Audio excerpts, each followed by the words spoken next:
This is podcast 53, March 19th.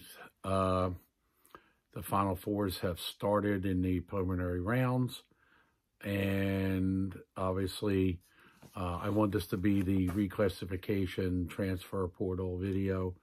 That's going to have to be 54 because too much was hitting about news this week. A lot of interesting things, just so you know. I'm going to try and get through this as fast as possible.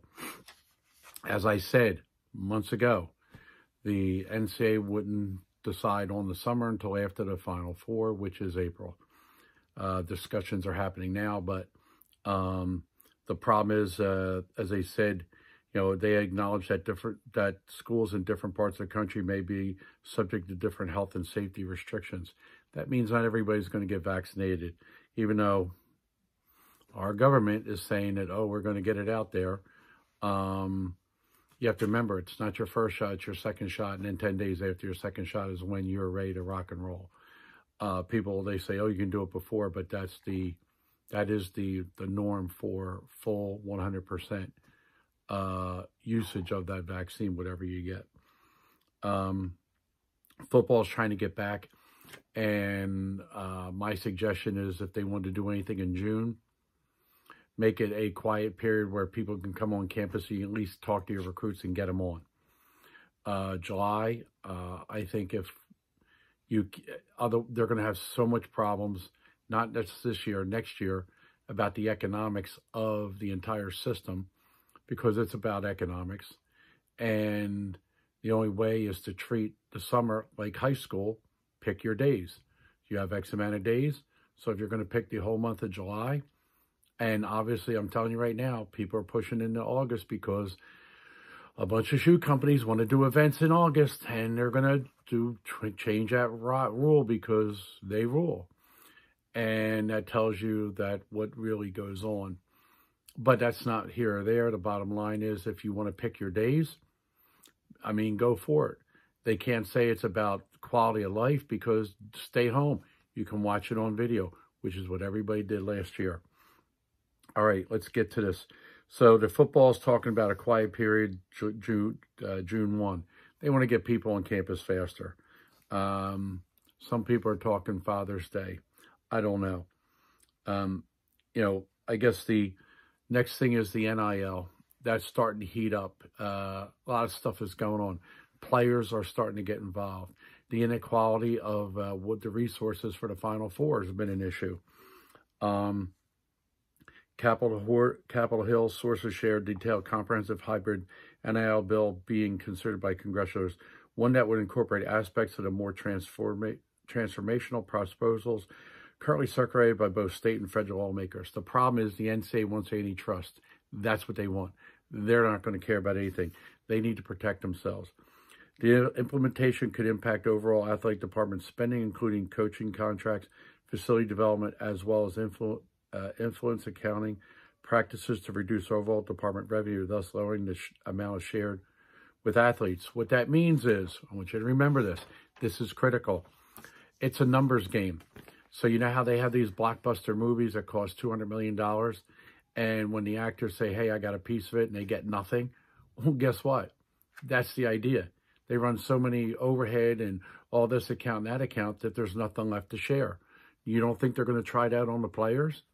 Oh, heck yes. That's a critical one.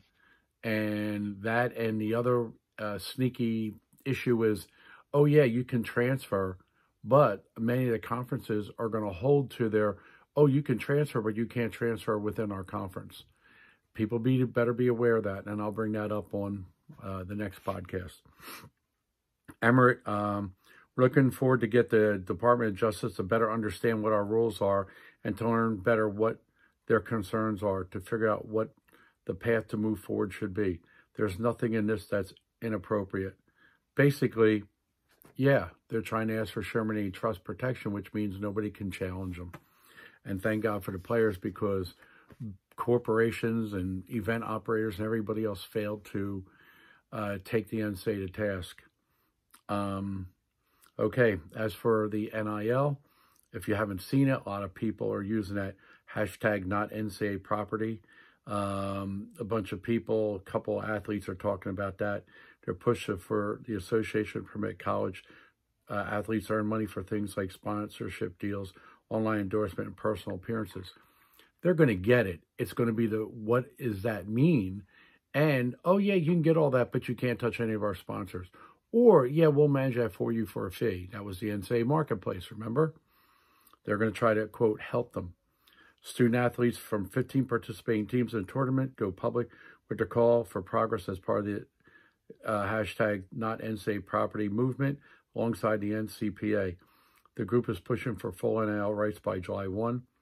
I'm meeting with NCAA President Emmert, meetings with state and federal legislators, plus members of President Biden's cabinet in order to secure physical, academic, and financial protections, as well as the Supreme Court ruling to support a plaintiff college athletes in the Alston case.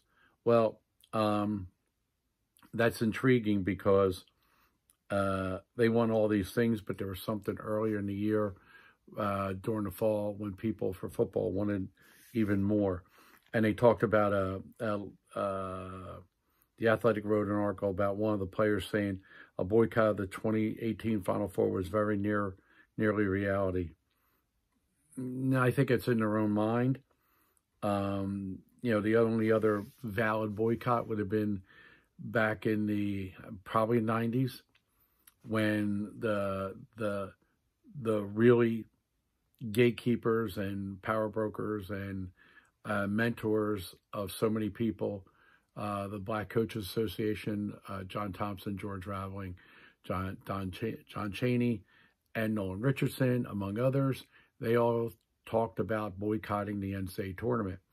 But again, who's the victim? What's the harm? That is the issue, and they didn't do it. And that's why I don't believe that 18 would have won would have happened anyway, because who wants to ruin that experience? Unfortunately, it's taken now to get to that. Let's get to the inequities of the women's Final Four.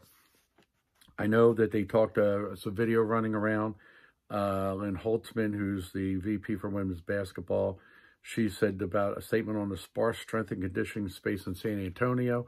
You'll probably see a lot of that out there. Sedona Prince put out from Oregon, put out a lot of stuff. She made a video, she calling out the disparate number of on a number of social platforms. A couple of the other women's coaches said, hey, this is unacceptable.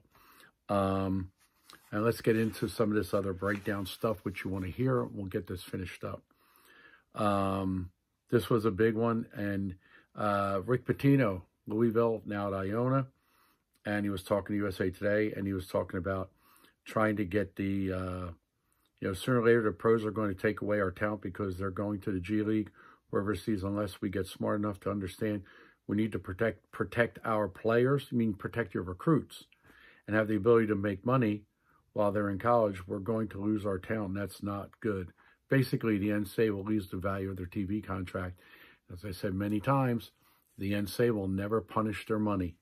So that's what this is about. But if you read the other stuff, they're talking about, well, if we give everybody the financial, the piece of the pie, whatever, they were saying how many athletic departments would take a hit. And they're also talking about how many schools could no longer play Division I sports, which means Division II or Division III, which I spoke about earlier. People better be prepared for the Ivy League model of the 60s when they ruled, and then they got out of the arms race of athletics. And sadly, nobody remembers that history, and it's going to repeat itself in some form. This is a good one. A group of parents whose children are spring sports freshmen are calling on the NCAA to award them an extra year of eligibility to make up for the loss of their senior high school seasons. So after you're a freshman this year, you didn't get your play high school. So they want another year. And they're actually talking about that. Rosters, and I'm going to include this in the next transfer and reclass. This is they're trying to talk about it. But the last comment was, rosters and scholarships are going to be messy for at least 4 years at this point. One or more classes are going to bear the brunt. So many upperclassmen ahead of them taking the chance to come back and fill roster or starting spots. is supposed to be on the Division I council meeting, and that's a big one. Athlete revenue sharing could force major college budget shifts. I just talked about that.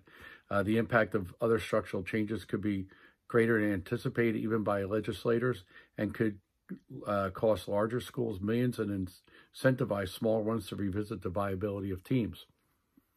Said this a while ago, the NCAA model doesn't work. And if they're going to use Title IX as a barrier or a shield, not there, all you have to do is get outside the university status, create a nonprofit, and you can get out of that Title IX stranglehold for the entire university, and you create it within your group. If you have Title IX within your group, take women's football, basketball, 3 women's sports, adios, and choose a 4th, and conferences can realign around those sports, and they can get donors. So many schools had teams cut this year and did fundraisers. That's nice and pretty for a year or two, but long term, not happening. Let's see. Yeah. Law 360, paywall to Adidas basketball marketers, and an aspiring agent will ask the NCAA Supreme Court to reverse the Second Circuit ruling upholding the convictions for defrauding certain Adidas-sponsored universities by paying recruits to sue them to those schools. Well, obviously, if at NIL, there wouldn't have been any of this. So this is another instance where you have to fight the NCAA rules, and the legislators created state rules to protect the universities and protect them, their alums and their donor base and their constituents, really for their entertainment value. And now they're asking for a reprieve on that. There's also Merle Code, who used to work for Nike and then Adidas, is looking to put out a book. And I think that's going to be either very interesting or very explosive, depending on how deep he wants to go. Merle Code has all the dirty laundry on everybody going back 10 years, probably 15. So it'll be interesting if he's going to get bought off to only tell half the story, not the full story. And that's a whole nother thing. Why would I say that? You'd be surprised. Let's, and here we go. An attorney representing a group of Clemson female student athletes sent a letter to President Clements of Clemson, warning that if the school does not make plans to provide more financial aid for female athletes, they intend to file a class action lawsuit. Good luck. Good luck. I mean, schools are going to start dropping. In fact, I think that about 2 or 3 different schools have talked about dropping their intercollegiate sports or paring back to club sports. It's not a right to have university sports. It's not a right to have it. But here's the conundrum. And this will be finishing us up as a quick podcast. The big issue comes down to so many schools at the Division II, especially 3 level. If you have all these sports, then you have all these people playing sports who are filling your dorms, paying somewhat tuition, getting some aid, etc., getting loans, but they're filling up the classrooms. What pandemic showed is that, hey, I don't need to go to class, and if they're not going to have my sport teams, then why am I paying for school? And then the administrators who are taking a bath at these smaller schools this year are saying, well, why are we going to be in existence? We have to get sports teams back to fill the dorms and fill our classrooms, because at some of these schools, athletics makes up 30-40% of the actual enrollment for some of the smaller ones. And in Division II, it may not take an impact, or some of the state schools, they're like, hey, yeah, it's nice, but we don't really need it. That's going to be where the impact, it's going to hit Division I, because it's going to be about straight economics. And, how do you validate, building a $5 million practice facility, not a playing facility, just a practice facility. And you have all these scholarships and things on top. Those are things to consider. Again, everybody's starting to make plans for the summer. And I think it's going to be chaotic, because everybody is trying to run everything. Every team is trying to be an event operator. Every event operator is trying to be everybody who has a player is trying to be a scouting service. The NCAA college coaches are in trouble because it's going to be chaotic. And I repeatedly said, what are you going to do to manage this landscape? And you can't go back to the past of 19 and 18 because the economics don't work. And especially the code, if you read it closely, says, hey, this stuff is based around economics and nothing else. And nobody has ever challenged them until now. So, lastly, the probably wait till a week or two from now, and we're going to talk about the NCAA and summer basketball and the BBCS and that group and how they're charging money for scouting services. Oh yeah, coaches are going to get hit with that bill, and then they're supposed to eventually charge the athletes, etc., charge events, etc. I mean, it's going to get crazy. And why? They're saying, oh, sign up for this. You can sign up for their platform. Why? You already have to sign up for the NCAA clearinghouse, which is $90. So they're taking they're basically fleecing the student athlete high school market with a possibility of a scholarship, not one. You have to register there just to get the opportunity for a scholarship. So that's why Congress needs to look at that, including, I didn't see anything in the NIL about that and some of the legislation, but they need to be aware of that too. Hopefully I can get some more information out to these people as they start to head down the court battle, because I don't see something clear coming out. That's it. Everybody have a good weekend. We'll do the portal and reclass, because this will probably be the last opportunity, because everybody's going to see what's happening in the portal within the next week. Right now, there's like 354, something like that. And what's the rule? Don't put yourself in the portal until you really have your next school. A lot of people are going to panic and put their name in there. Oh, well, we'll get to that next one. Everybody have fun, and we'll get back to podcast 54 over the weekend with that reclassification and transfer portal. Just podcast by itself. We can wait for news till next week. Enjoy.